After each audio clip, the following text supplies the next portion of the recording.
May 4th, 1942. The skies over the Coral Sea are an impossible blue, the kind of clarity that makes death visible from miles away.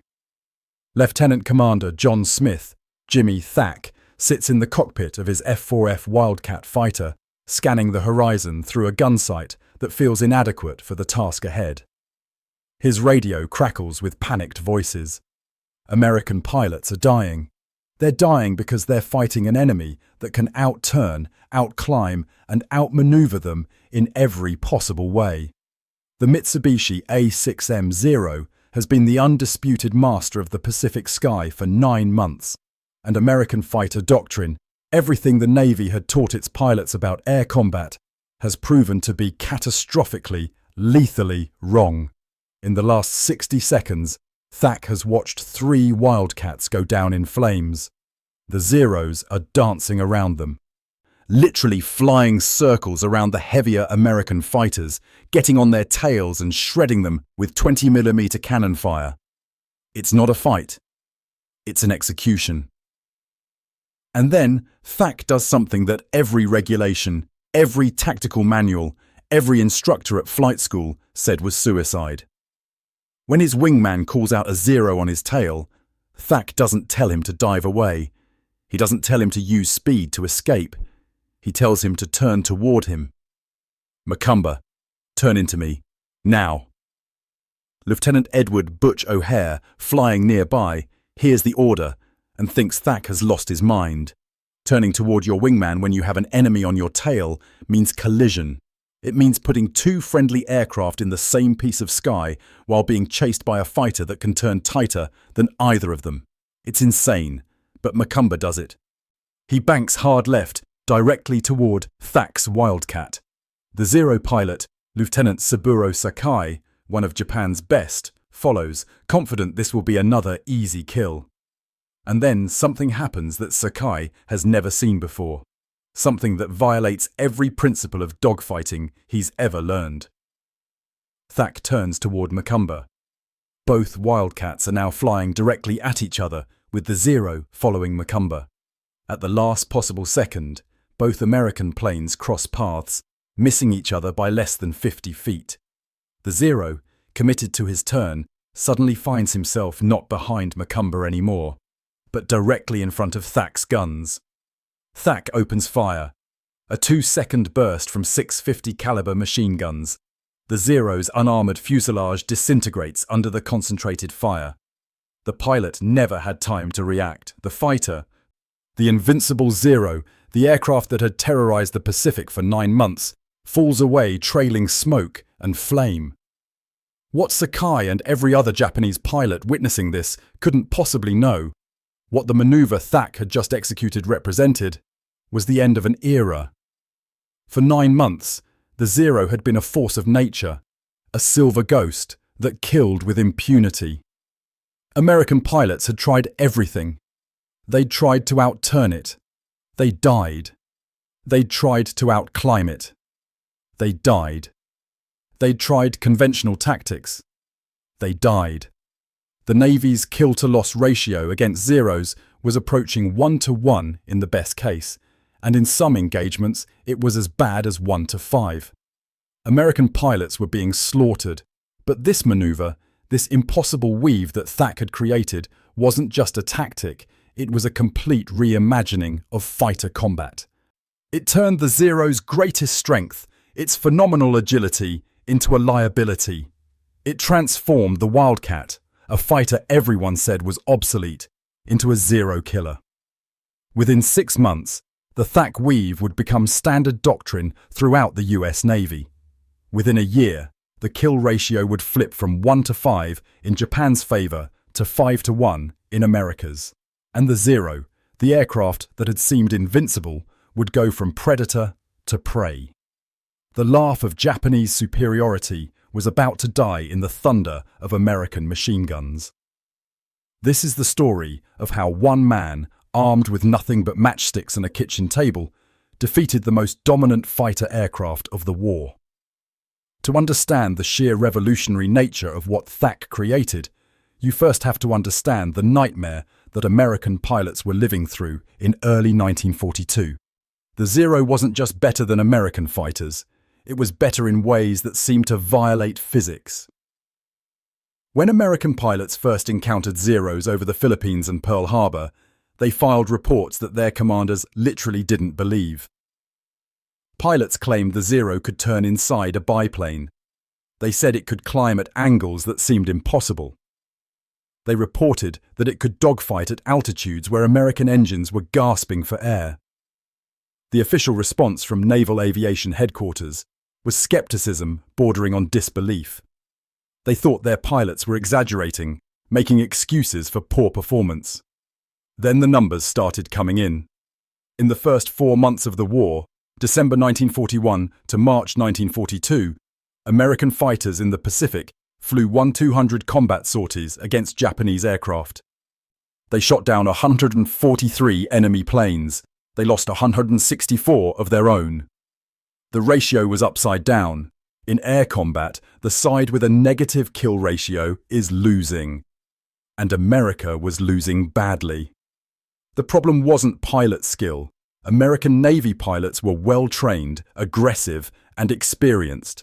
The problem was their aircraft and their tactics. The primary American carrier fighter in early 1942 was the Grumman F-4F Wildcat. It was a solid, rugged aircraft, but it was outmatched in almost every performance category by the Zero. The numbers told a brutal story. The Zero could turn in 600 feet. The Wildcat needed 1,000 feet. The Zero could climb at 4,500 feet per minute.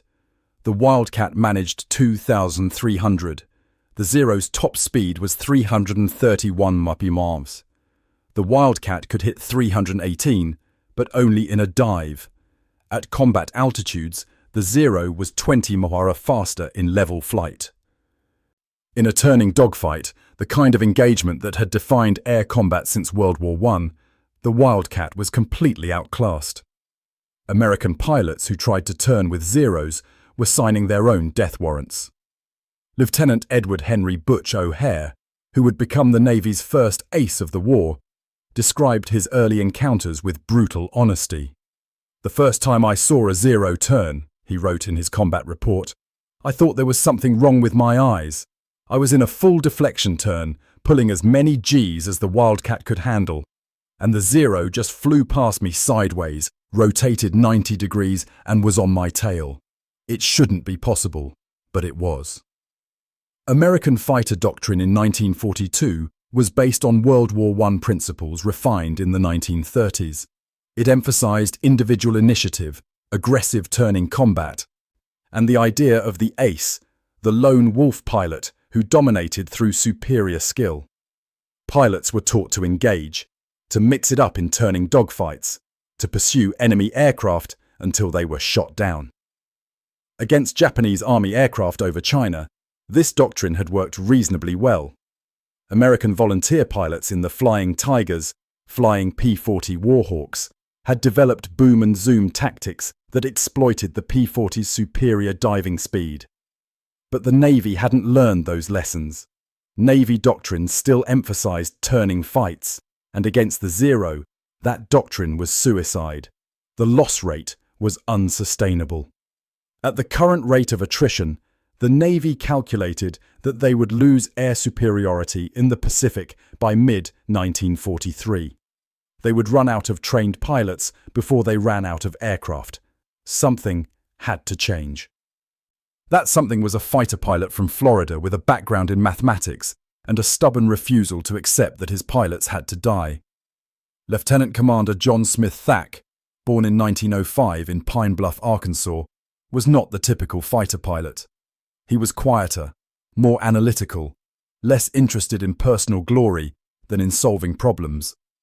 He'd graduated from the Naval Academy in 1927 and had spent 15 years working his way up through the ranks. By 1942, he was the commanding officer of Fighting Squadron 3, VF-3, flying off the carrier USS Lexington. Thach was a thinker. While other squadron commanders focused on aggressive tactics and individual skill development, Thach was obsessed with systems. He believed that fighter combat wasn't about individual heroism, It was about mathematics, geometry, and coordinated teamwork. In late 1941, before Pearl Harbor, Thach had received intelligence reports about a new Japanese fighter that was decimating Chinese aircraft.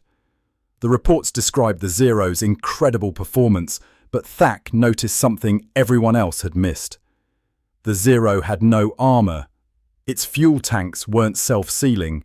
It was built for performance by sacrificing survivability. This meant that while the Zero could outturn anything, it would die if you could get a clean shot. The problem was getting that shot. In a turning dogfight, the Zero would always get behind you first. Thach spent his evenings in his cabin aboard Lexington, thinking about this problem. He had a box of matches, the wooden kind you could buy at any store. He would take 2 matches and push them around on his small table, simulating fighter combat. One match was a Wildcat. One was a Zero. He'd push the Zero behind the Wildcat, getting on its tail, and then try to figure out what the Wildcat could do. The traditional solution was to dive away, using the Wildcat's superior structural strength and diving speed. But that just meant running away. You couldn't win by running. So Thach started thinking about something radical. What if you didn't think of fighters as individual aircraft, but as a system? What if 2 Wildcats worked together in a way that turned the Zero's agility against it? He took out 2 more matches. Now he had 2 Wildcats and 1 Zero. He pushed the Zero behind 1 Wildcat. Then he did something unconventional. He moved both Wildcats toward each other. In the moment they crossed, the Zero, following the first Wildcat, would suddenly be in front of the second Wildcat's guns. It was brilliant. It was simple, and every fighter pilot who saw it would say it was impossible. "You can't fly directly at your wingman," his executive officer, Lieutenant Commander Donald Lovelace, told him when Thach first explained the concept. "You'll collide. Not if you time it right," Thach said, "and not if you trust your wingman." Trust. That was the key. The entire maneuver depended on 2 pilots flying toward each other at closing speeds of over 500 mph, trusting that the other guy would hold his course and cross safely. One mistake, one flinch, and both planes would die in a mid-air collision. It was asking pilots to do something that violated every survival instinct they had. Thach spent months refining the concept. He practiced it with his squadron over Hawaii in early 1942, before Lexington was sent to the Coral Sea. His pilots thought he was crazy. Lieutenant Commander Paul Ramsey, one of Thach's section leaders, recalled the first practice attempts. "We tried it at altitude with no enemies around, just 2 friendly aircraft," Ramsey said. "Even then, it was terrifying. You're flying straight at another plane, knowing that if either of you screws up the timing, you're both dead." But Jimmy was insistent. He'd calculated the geometry down to the second. He knew it would work. The mathematics were elegant. 2 aircraft flying at each other at 300 mph had a closing speed of 600 mph, or 880 feet per second. If they each held course for 1 second and then broke away, they'd pass with 50 feet of separation. That sounds close, and it was, but it was survivable. The Zero. Following 1 Wildcat would see the 2 American planes converging and have to make a choice: break off the attack or follow through. If he broke off, the Wildcat escaped. If he followed through, he'd be in front of the second Wildcat's guns for a critical 2 seconds. 2 seconds was enough to kill a Zero. Thach drilled his squadron relentlessly. They practiced the weave over and over until it became muscle memory. They practiced at different altitudes, different speeds, different angles. They practiced until every pilot in VF3 could execute the maneuver in their sleep. But practice over Hawaii was one thing. Combat over the Coral Sea was another. On May 4, 1942, VF3 launched from Lexington to provide combat air patrol during the Battle of the Coral Sea. The Japanese were launching a major strike against the American carriers, and Thach's squadron was tasked with intercepting the bombers, but protecting the bombers was Zeros, lots of them. Thach's radio operator, aviation radio man, third-class Frank Hughes, spotted them first. Zeros high, 2 o'clock, 6 contacts. Thach looked up and saw them, 6 silver shapes diving out of the sun. It was a classic bounce, the kind of attack that had killed dozens of American pilots in the previous 4 months. The Zeros would dive, use their speed to close, and then use their superior turning ability to get behind the Wildcats. It was textbook, and it was deadly. "All planes, prepare for weave pattern on my mark," Thach called over the radio. His wingman, Ensign Ram Dib, moved into position, flying parallel to Thach about 200 yards away. Lieutenant Edgar Bassett and his wingman did the same, forming a second pair. The Zeros dove. The lead Zero, piloted by Lieutenant Tadashi Kaneko, a 12-kill ace, selected Dib as his target.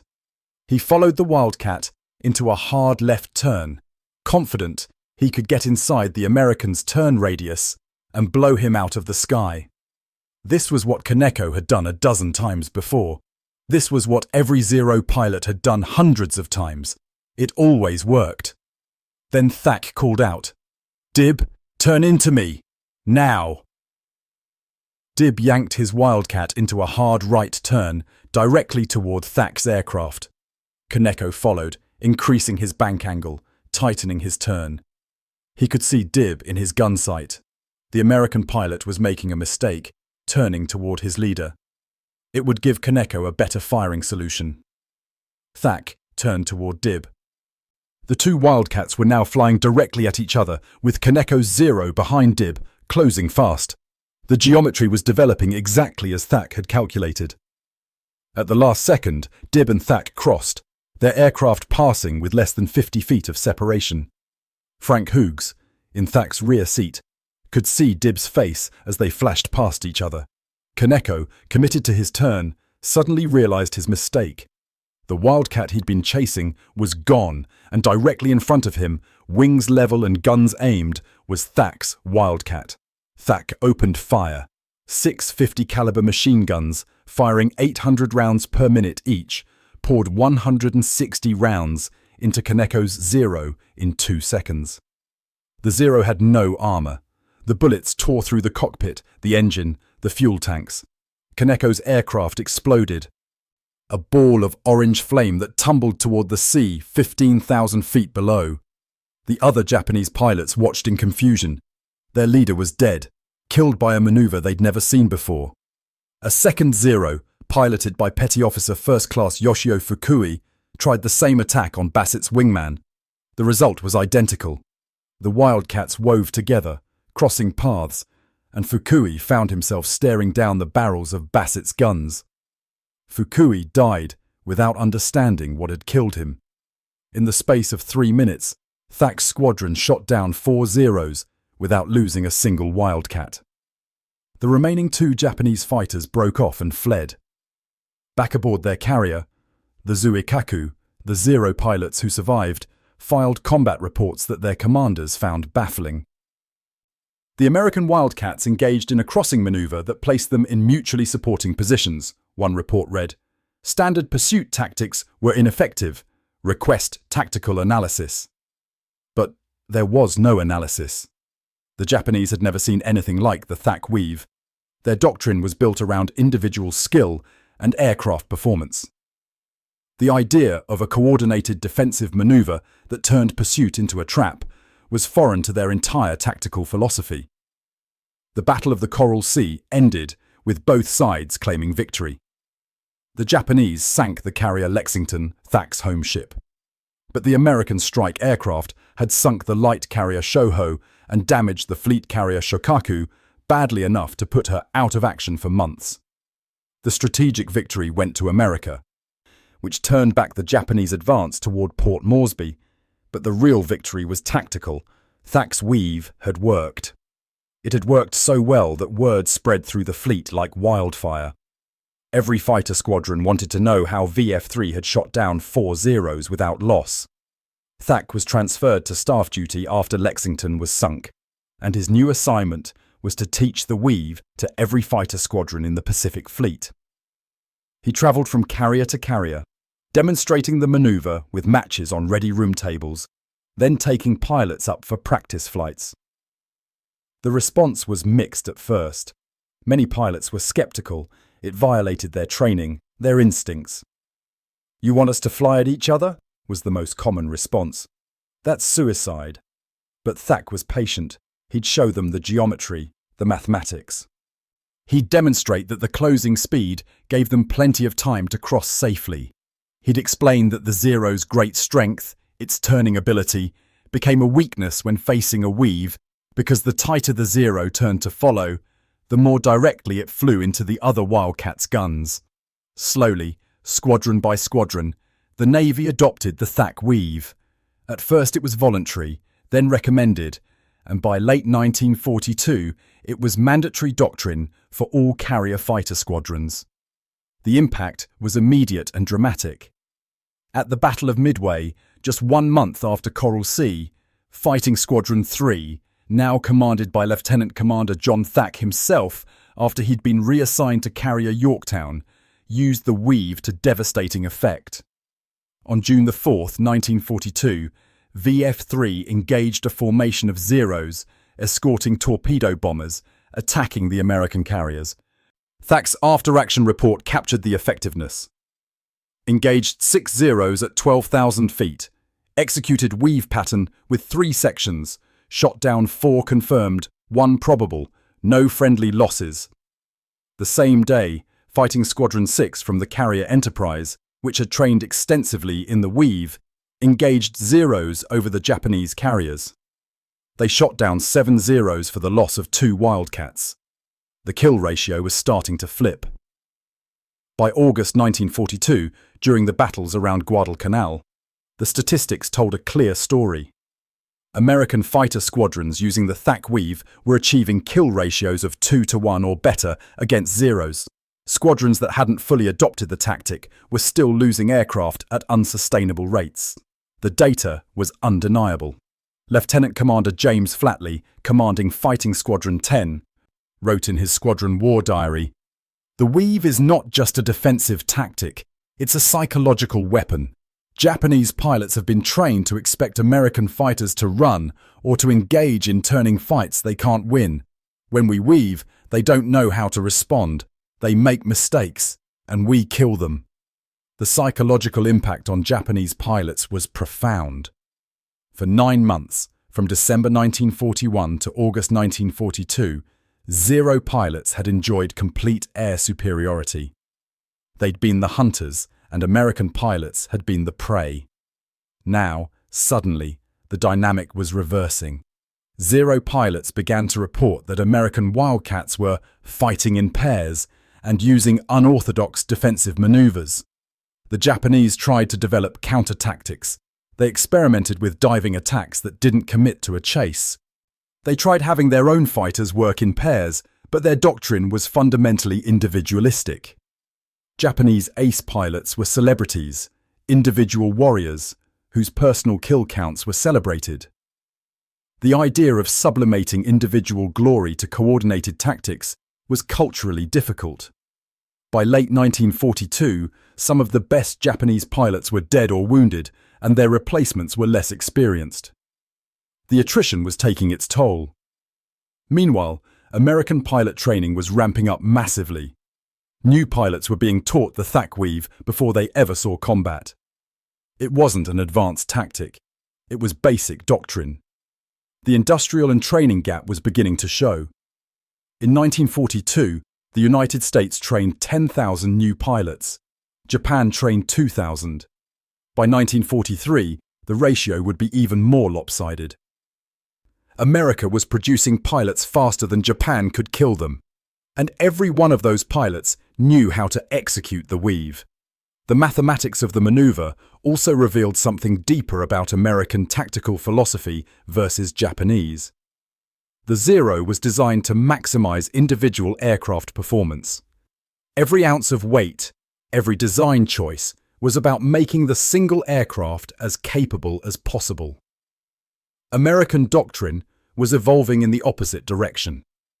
The Thach Weave demonstrated that two mediocre aircraft working together could defeat a superior aircraft fighting alone. It was a system-based approach to warfare. This philosophy extended beyond fighter tactics. American carrier doctrine emphasized coordination between multiple carriers with integrated combat air patrols and coordinated strikes. Japanese carriers often operated independently, with each carrier's air group fighting as a separate unit. The Battle of Midway illustrated this perfectly. The Japanese had 4 carriers at Midway, but they operated as individual units. When American dive bombers struck, they hit carriers whose combat air patrol was scattered and uncoordinated. 3 carriers were destroyed in minutes. The 4th, Hiryu, fought alone and was sunk later. American carriers, meanwhile, were developing doctrine where their fighters worked together across multiple ships, creating layered defenses. The Thach Weave was the tactical expression of this larger strategic philosophy. By 1943, the kill ratio in fighter combat had completely reversed. American fighters, primarily Wildcats, but increasingly the newer F-6F Hellcat, were destroying Japanese aircraft at a ratio of 5-to-1 or better. The Zero, once invincible, was now a death trap. Part of this was better American aircraft. The Hellcat, introduced in late 1943, was faster, more heavily armed, and better protected than the Wildcat. But even Wildcats using the Weave were competitive with Zeros. The tactic had given the obsolete Wildcat a new lease on life. Lieutenant Commander Edward "Butch" O'Hare, who had flown with Thach at Coral Sea and had seen the Weave in action, became one of its most effective practitioners. In February 1943, O'Hare's squadron used the Weave to break up a Japanese bomber attack on Task Force 11, shooting down multiple bombers and their Zero escorts without loss. O'Hare would be killed in action later that year, but his advocacy for the Weave helped spread its adoption. Today, Chicago's O'Hare International Airport is named in his honor, a testament to his contributions to naval aviation. The Weave became so effective that it was adopted by other services. Army Air Force squadrons in the Pacific began using a similar tactic called the Fluid 4, where 4 aircraft worked in 2 pairs, weaving back and forth to cover each other. The British Royal Navy adopted the Weave for their carrier fighters in 1943. The impact on the strategic balance in the Pacific was immense. Air superiority shifted from Japan to America in late 1942 and never shifted back. This had cascading effects. Without air superiority, Japanese naval forces couldn't operate freely. American submarines, protected by air cover, devastated Japanese merchant shipping. Island invasions proceeded with air support that Japanese ground forces couldn't counter. The Zero, which had terrorized the Pacific for 9 months, became increasingly obsolete as American tactics evolved to counter it and American aircraft improved to match or exceed its performance. By 1944, the Zero was a liability. New American fighters like the F-6F Hellcat and F-4U Corsair were faster, more heavily armed, better protected, and flown by pilots who knew how to work in pairs. The kill ratio in fighter combat reached 10-to-1 in favor of American aircraft. Japan's pilot training program, never as robust as America's, couldn't replace losses. By late 1944, Japanese pilots were being sent into combat with less than 100 hours of flight time. American pilots had 300 hours or more. And much of that training was in tactics like the Thach Weave. They weren't just better equipped. They were better trained in doctrine that turned equipment advantages into overwhelming tactical superiority. The human cost of the pre-Weave period was staggering. In the first 6 months of the war, American carriers lost over 200 fighter pilots in combat. Many of these deaths were directly attributable to tactics that didn't work against the Zero. Young men fresh from flight school, taught to engage in turning dogfights, were being slaughtered by an enemy they couldn't defeat using conventional methods. Thach's Weave saved lives. The kill-to-loss ratio improvement meant that for every American pilot lost in combat after the Weave was adopted, 5 to 10 more survived, who would have died using old tactics. Over the course of the war, that translated to thousands of pilots who came home instead of dying in the Pacific. Lieutenant Commander Paul Ramsey, who had been skeptical of the Weave initially, survived the war and flew in combat through 1945. In his memoir, published in 1978, he wrote, "Jimmy Thach gave us a gift. He gave us a way to fight back. Before the Weave, we were dying. After the Weave, we were winning. It wasn't just about tactics, it was about hope. We finally had a way to beat the Zeros, and that changed everything." The psychological transformation from hunted to hunter cannot be overstated. American pilots who had been terrified of Zeros in early 1942 were actively seeking out combat with them by late 1942. The prey had become the predator. John Smith Thach survived the war and continued to innovate in naval aviation. He played a key role in developing carrier landing systems, jet fighter doctrine, and coordinated air defense tactics during the Cold War. He retired as an admiral in 1967, having fundamentally shaped modern naval aviation tactics. When asked about the Weave in later interviews, Thach was characteristically modest. "It wasn't genius," he said in a 1976 interview. "It was just mathematics and geometry. The Zero could outturn us. That was a fact. But two aircraft working together could create a situation where turning ability didn't matter. The hard part wasn't inventing it. The hard part was convincing pilots to trust each other enough to fly at each other." Trust. That was the foundation of the Weave. Two pilots had to trust each other completely, had to believe that the other guy would hold his course during that terrifying moment when they were flying directly at each other. That trust, built through training and combat, became the backbone of American fighter doctrine. Modern fighter tactics still emphasize mutual support, wingman coordination, and system-based approaches to combat. The Thach Weave, though obsolete in the age of missiles and radar, laid the conceptual groundwork for how modern air forces think about fighter combat. The Japanese never developed an effective counter to the Weave. Their doctrine remained focused on individual pilot skill and aircraft performance. When those advantages eroded, first through the adoption of coordinated tactics like the Weave, and later through the introduction of superior American aircraft, they had no doctrinal answer.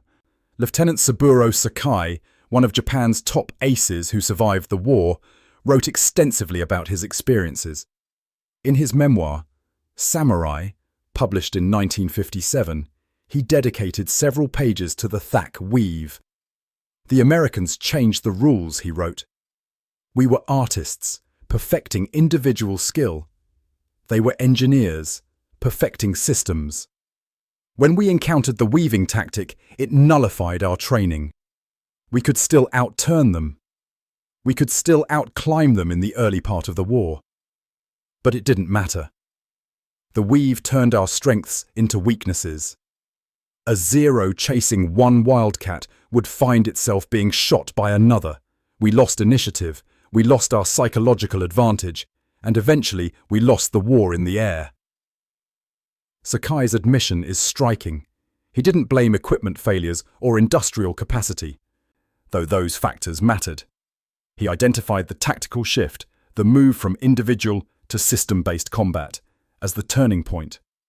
The Thach Weave represented a fundamental philosophical difference in how the two nations approached warfare, and in the end, the systems-based approach proved superior. Today, the Thach Weave is taught in military history courses as an example of innovative tactical thinking under pressure. It's studied at the Naval War College at the Air Force Academy and in military staff colleges around the world. The lesson isn't just about the specific maneuver, it's about the process of innovation.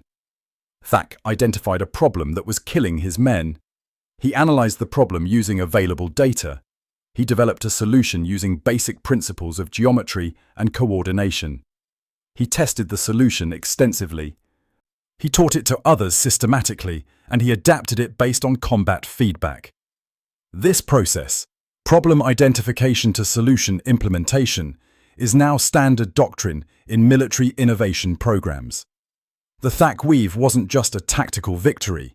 It was a victory of analytical thinking over tradition, of innovation over doctrine, of system-based approaches over individual heroics.